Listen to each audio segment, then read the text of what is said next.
So many of you have heard my story about how I decided to become a holistic doctor because after all, it's not really the road less traveled. So if you've heard the story before, skip past it. If you're new here, go ahead and go on a little journey with me. So when I was a little girl, my both my parents were really passionate about higher education. So both parents were multi-degreed. My father is in education. My mother is in healthcare and medicine. And so I grew up with this deep love of wanting to learn while also understanding that there was this whole world that you could prove or disprove. So my mother was a cancer researcher for NIH. I ran around labs with her. I went to organic chemistry classes with her. My stepmother also at the time was a geneticist and worked on the genome project. So I was just surrounded by really profound thinkers. And I was always questioning things and figuring things out and all of that, right? Well, unfortunately, my mother got really ill when I was about 8 years old.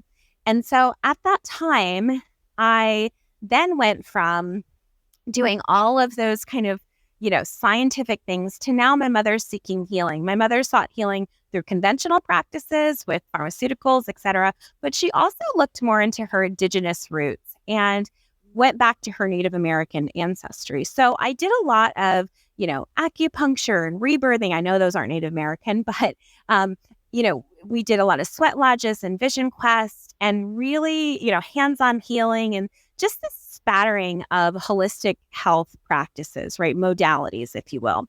If you are unfamiliar with what modalities are, go ahead and watch my last video. It talks all about it.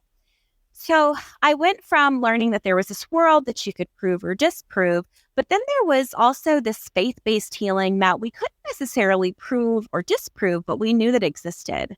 And so as I matured and as I really wanted to help my mother and eventually help the world, I learned to combine the two. So my practice is deeply rooted in science along with natural healthcare. A lot of times in holistic practice, they always kind of tell us about it's not evidence-based, there's not enough data, et cetera. And that may be true for various different reasons, we don't need to wait around and rely on someone else to do a study, meaning that it takes a lot of money, a lot of time, a lot of resources to create studies, right? And they have to be backed by people and skewed. And we won't talk about studies in this particular show, but just realize that there's a lot to the study world. And so I couldn't rely on, these larger studies, although they could help kind of point me in the right direction. They didn't help me when I was sitting in front of a patient and a patient needed that help and they needed it now. So what I began to do was I began to break down and take different types of data. So there's subjective data, which is the signs and the symptoms, right? Typically you come in, how can I help you? And then the patient will list off a litany of reasons why, right? So those provide the provider clues as to, what may be going on or what may not be going on. And that serves as the foundation of your hypothesis, right? So a patient will say, I have, congestion all the time, or I'm coughing, or I'm breaking out in hives, or I'm bloated, or whatever the case may be. And we record all of that in the case taking. And then as we're recording all of that, we're thinking about, okay, how does this relate to this? And how does this relate to that? And, what could potentially be the problem? And so then we run specialized lab testing to be able to determine what that causative would be. So in conventional practice, it's very linear in thinking. And what I mean by that is, patient comes in, they have a skin, let's say a rash, right? They go, okay, it's a rash. We're going to treat the rash, which means that we're going to put the patient on maybe steroid topicals, or, we're going to maybe do an antihistamine or maybe even a steroid, right? We're just going to treat the rash. In holistic medicine, we think about, okay, what's the relationship that this rash has to other organs? So we're going to think detoxification pathways. We're going to think about food. We're going to think about infections, and I'm not to say that the conventional practice doesn't do that as well, because they do, but we're going to think much deeper. We're also going to think about the mental components, stress, the emotional components, because the spiritual components. Is this person manifesting this on a continual basis? Not that that's necessarily the causative, but when we start to kind of break those pieces down and we go down that rabbit hole with that person, it begins to reveal much deeper information. And so we look at all of that information and then we develop a hypothesis, which a hypothesis is nothing more than an educated guess. It's a very sophisticated labeling system. So, excuse me, it's not a labeling system, that's a diagnosis. What a hypothesis is us being able to take all of that information and go, okay, so it could be this, or it could be that, or it could be this, or it could be that. And so as a response to what all the things it could be, what are the things that I'm going to do in order to prove or disprove my hypothesis, right? So I'm going to run, in this case, a basic lab. I'm going to look at maybe kidney liver function.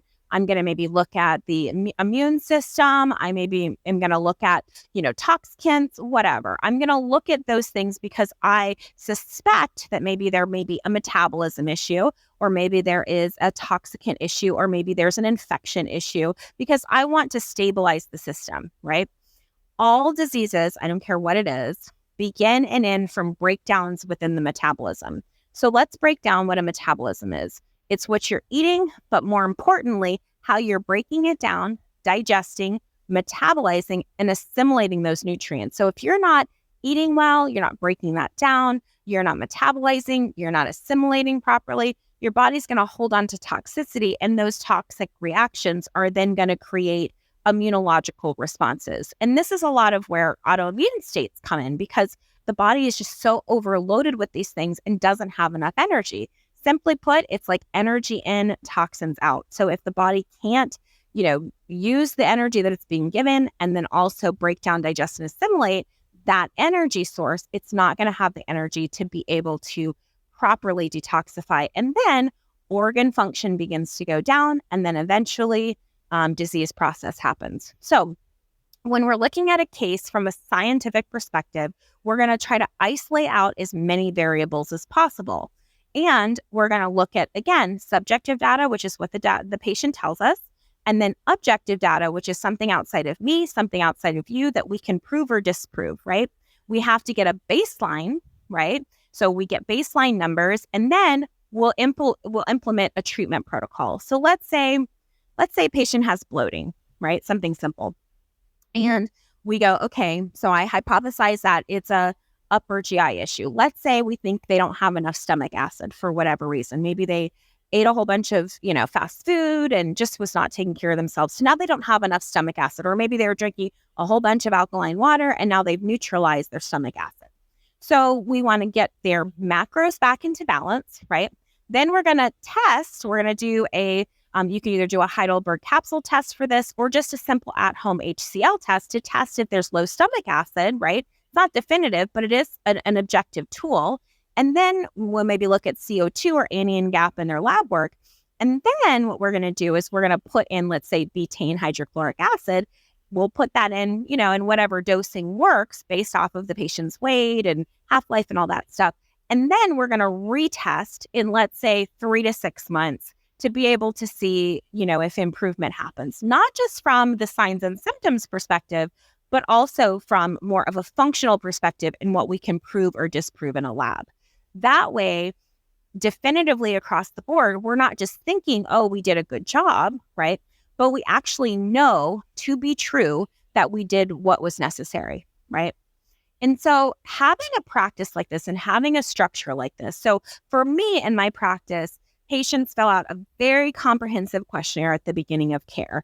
That shows me a ton of their health history, their family history, organ function, et cetera. It takes a lot of data. So I can get a really good idea of who this person is, their mental health, their emotional health, ancestral trauma, all kinds of things. I'm going to get a really good sense of who this person is, right? Because I have to get up to speed. A lot of times people come to me, at 30 years, 40 years, 50 years. So I've got to get up to speed quite a long ways. And some people are not good historians, especially on the spot, because somebody asks you, okay, tell me your health history, go, right?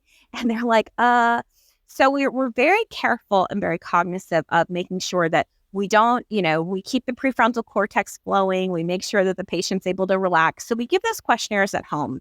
Then they come back and we start to isolate out the variables. They're tracking their food. So we see their food, full disclosure with that. We're balancing their macros, full disclosure with that. Then we'll implement, the supplementation, see how that's going. And then every appointment, the patient's filling out questionnaires from the subjective perspective.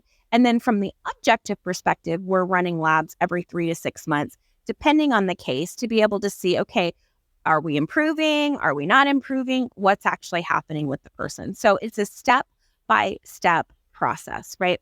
So this is how we take it from just more of general information, general scientific studies, right, to a more specific study. You're actually building out a study around your patient.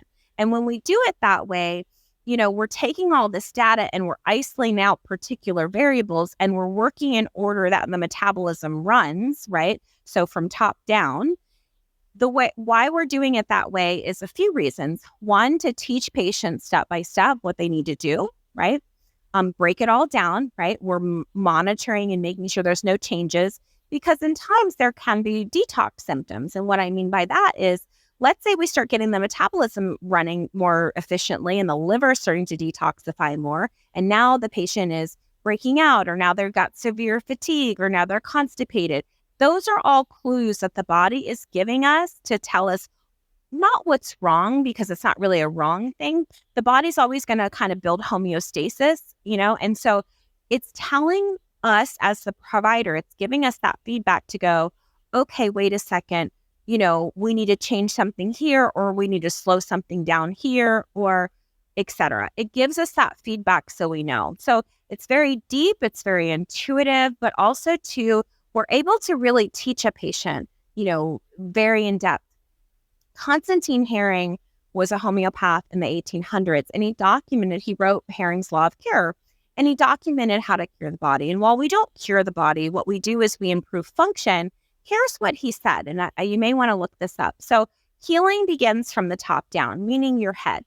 I don't care what the treatment protocol is. If the person doesn't have some sort of biology of belief, like Dr. Bruce Lipton talked about in his book, if the patient doesn't have some sort of belief or confidence in the work that is happening, right, it's not going to work. It can be a conventional treatment. It can be a natural treatment. It doesn't really matter. If they don't actually believe that it's going to work, forget it. It's a moot point, which is why we do a very slow onboarding process, because we want people to understand this is not a fast, quick solution.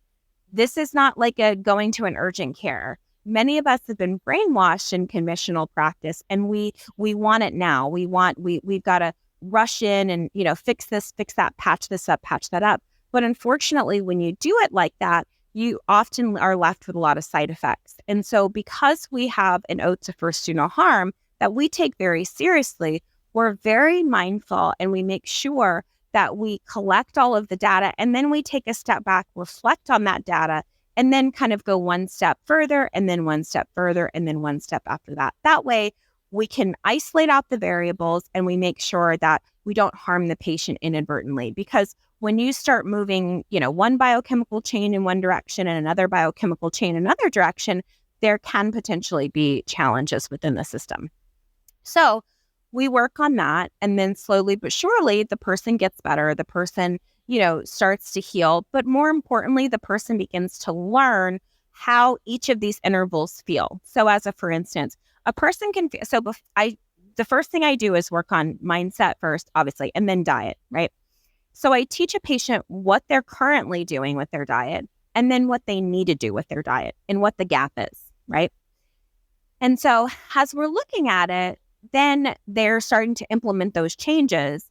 And as they implement those changes, now they're able to intuitively feel within themselves, this is what it feels like when my diet is not balanced versus this is what it feels like when my diet is balanced. And they're able to see the distinction, right? They're able to feel the distinction. And that's a big motivator. Going into working with teenagers and people like that, and kids and stuff like that, who are like, oh my God, they're such a picky eater. They're normally picky eaters because of environment, behavior, what they see others do, sometimes a little bit manipulation because they don't want to, so they throw a fit, right? And parents, unfortunately, are so stressed and they'll give in when in reality, what we want to do is we want to make sure that we're modeling those healthy habits and we're modeling the behavior. So as we start to teach our children and teach ourselves at the same time what it is we need to do, our bodies start to feel better. And that becomes the motivator. So we're no longer running around our teenager and going, eat your vegetables, do this, do that, right? They're all of a sudden going, wow, I feel the difference when I've had enough protein, or I feel the difference when my fat's been too high. And now the person locks in to how that feels within themselves. And now they can modulate. So that's why eventually patients don't need to track their food anymore, because now they understand it's almost like the macros are built into their system, which is really cool. So once we get the diet about 80% balanced from there, that's when we'll add on supplements. Why do we do that? Because I don't want patients dependent upon supplements. A supplement is just that. It is a supplement. It's there to supplement the diet. It's not to replace or fix, etc., a poor diet. I always say I don't supplement a poor diet. So we want to be gradual with that. And even when we're adding the supplements in, we want to make sure that we're working towards those mechanisms of action. What does that mean? So whether it's a drug or whether it's a natural thing, operates off of what's called a mechanism of action. It's how it actually works in the system. And so we want to honor that. So of course, if I'm starting at the top, I want to focus on making sure that the stomach has enough stomach acid. I'm going to make sure that the liver has enough energy on it, the B complexes, the antioxidants, the amino acids, etc. I'm going to make sure that there's even more B complexes and folate on for phase 2. I'm going to make sure there's enough prebiotic and probiotic in the system. I'm going to make sure, that the body has enough fiber, etc. So I'm going to look at those different variables, and then based off of what I'm doing, I'm going to move or push or pull whatever I need to do with the body, right? I don't often try to restrict certain things that are happening. So like, for instance, if a patient's having a continuous cycle, it's tempting to want to go, let's stop that. But that's the body's natural ability to detoxify. So even though we can stop it, we've got to make sure, okay, is this going to cause more harm with the patient because the body is cleansing itself out? And if I stop this, those toxins are also going to build back up in the system too. So we are very mindful of what we do and how we do it and when we do it. All of that is really, really important. I cannot stress that enough. So that becomes really the scientific basis of our practice. We're building, we're growing, we're going to speed metabolism up at that point. Then we're going to get into detoxification. And I find that it's a little bit more of an efficient way instead of just, oh, wow, now let's run every lab test underneath the sun and go chase after symptoms. I find less is more. I know a lot of times, especially in the functional medicine space, new providers, and I was like this too, we get into a lot of laboratory testing, and laboratory testing is not definitive, doesn't show everything, can be very cost prohibitive for a lot of people. So there's a lot of different other methodologies that we use for testing. So one of the things that we use exclusively in holistic medicine that is not conventionally trained at all is bioenergetic frequency. So when we're looking at bioenergetic frequency, right, we're looking at, energy. In essence, it's energy, right? But we can look at where there's blockages within the chi, which is the vital force life energy in the body.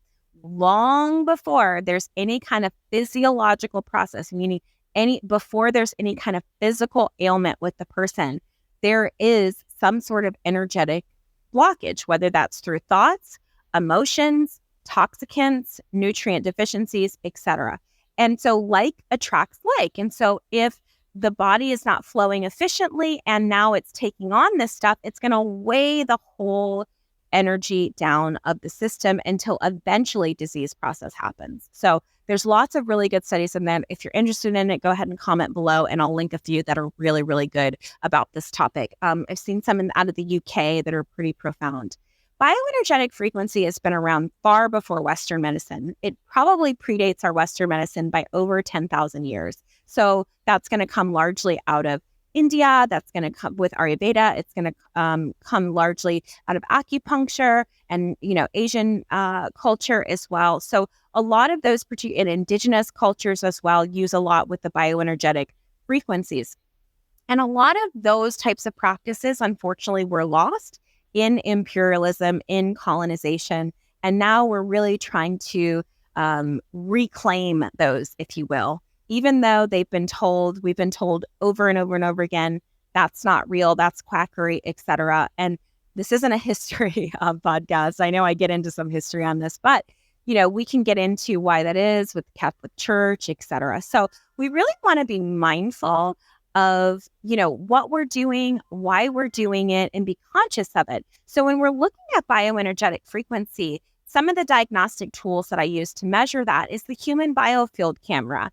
That was from Dr. Thornton Streeter. He's an amazing guy. Look him up. Energy Medicine Exchange, I believe, is his stuff. And so looking at where the person may be stuck or stagnant. When I first came in contact with him, it was pretty amazing, actually. I literally woke up like 3:00 in the morning, like could not go to sleep, picked up my phone, opened up YouTube, and boom, the future of medicine was the YouTube on there. And I watched it and was like blown away.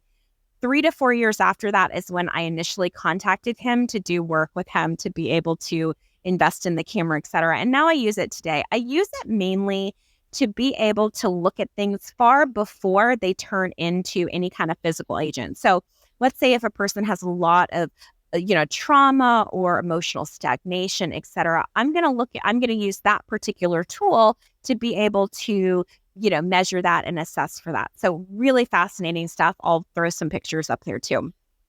The other tool that I'll look at is thermography. Thermography is looking at, the inflammatory process. So it's not designed to look for disease process, but we know that when toxins have accumulated, the body's first line of defense is to become inflamed. And so we want to look at the patterns of inflammation because that's going to give us clues in terms of where accumulated toxins are. That can be helpful if a person is dealing with, let's say, a cancer or some sort of aggressive disease process because it provides us all of the necessary data to be able to determine where exactly it is.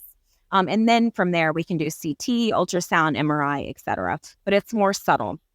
The other tool that I use is we use a device called Thera, which is out of Germany. Again, studied for 40 something plus years. And it uses bioenergetic frequency to, again, test, right? Because remember I was saying like attracts like.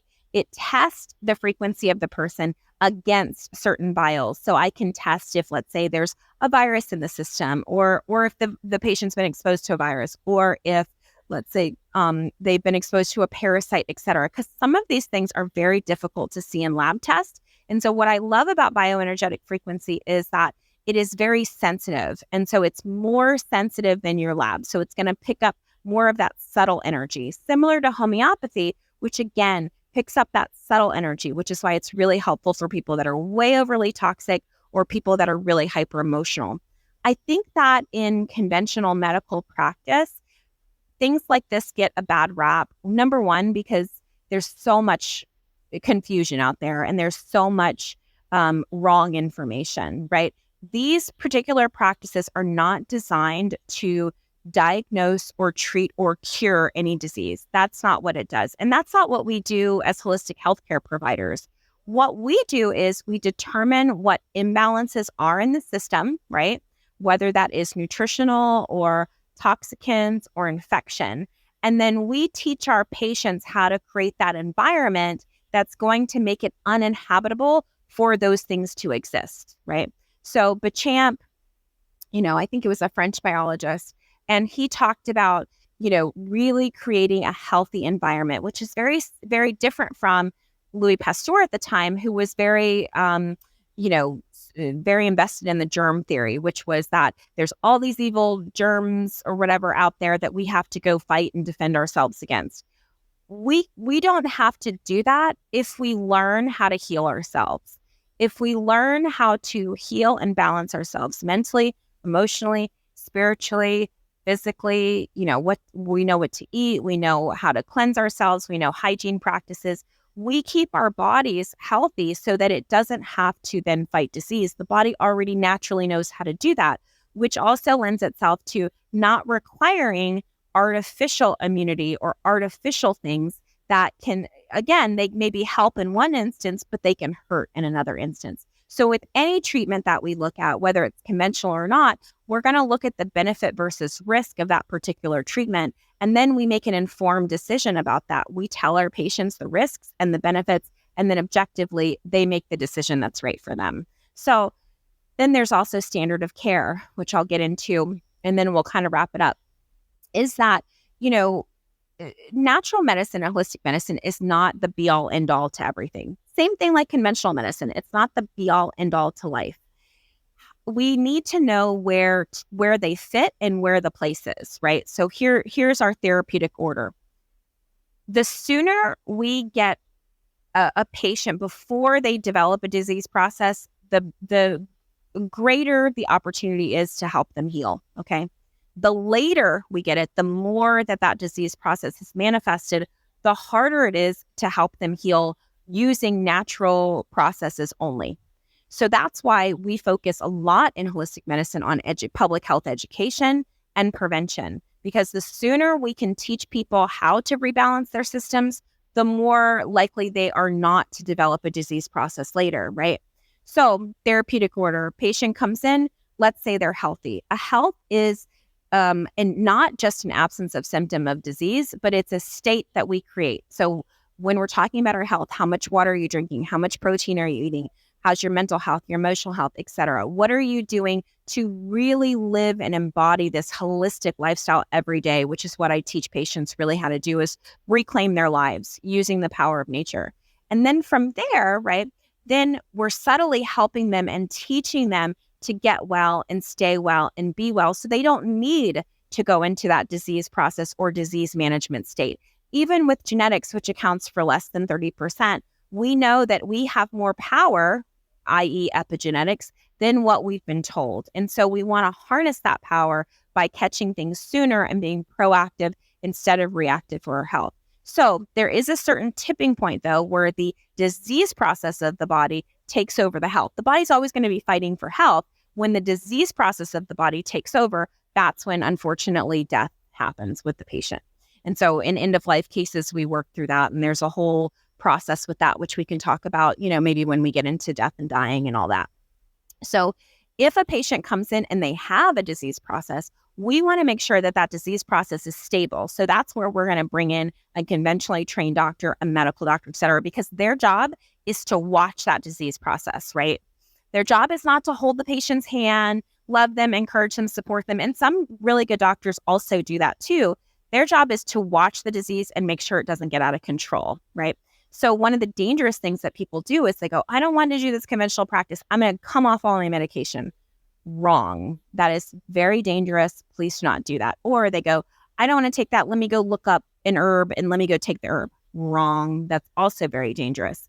When we're looking to either, and we'll do a whole video on this, when we're looking to heal, right, we have to keep that pharmacological agent in place because it's stabilizing the health of the patient, stabilizing the disease process, And then as we're working on building health and getting the patient mind, body, and spirit better, eventually we can go and say, all right, conventional doctor, now let's try to titrate, which is lower this dose. And we'll start to safely lower the dose, right? Because there's some medications, even if you come off of it too quickly, it will cause reaction. So safely remove, and then we recheck the labs to make sure they're stable. Eventually, we can get that medication down, and then naturally we'll replace it with that mechanism of action of something natural. And then eventually we can even be free of that. But it does take time. It does take practice. It's not an instant thing. So be very, very, very mindful of that. Last thing that I'll leave you with in that same vein is that we're not looking to replace, right? We're not alternative providers. We're not looking to replace conventional practice. They manage disease, we build health, and we can work together with the patient. Also, too, a lot of times, if a patient has a structural issue, let's say there's a stent or something like that in the heart, very difficult to remove that pharmacological agent because now structurally there's something that we need to kind of overcompensate, if you will. So I'll do a whole show just on that piece of it. But this is pretty much our therapeutic process. And this is scientifically how we monitor, measure, even from a holistic perspective. So we can see, energy in the body. We can see, trapped emotions. We can measure lots more things than we ever did in the past. So I think that's really cool. So if you like this episode, please like, share, subscribe, comment below any of your questions. I absolutely love hearing from you, and thank you for watching.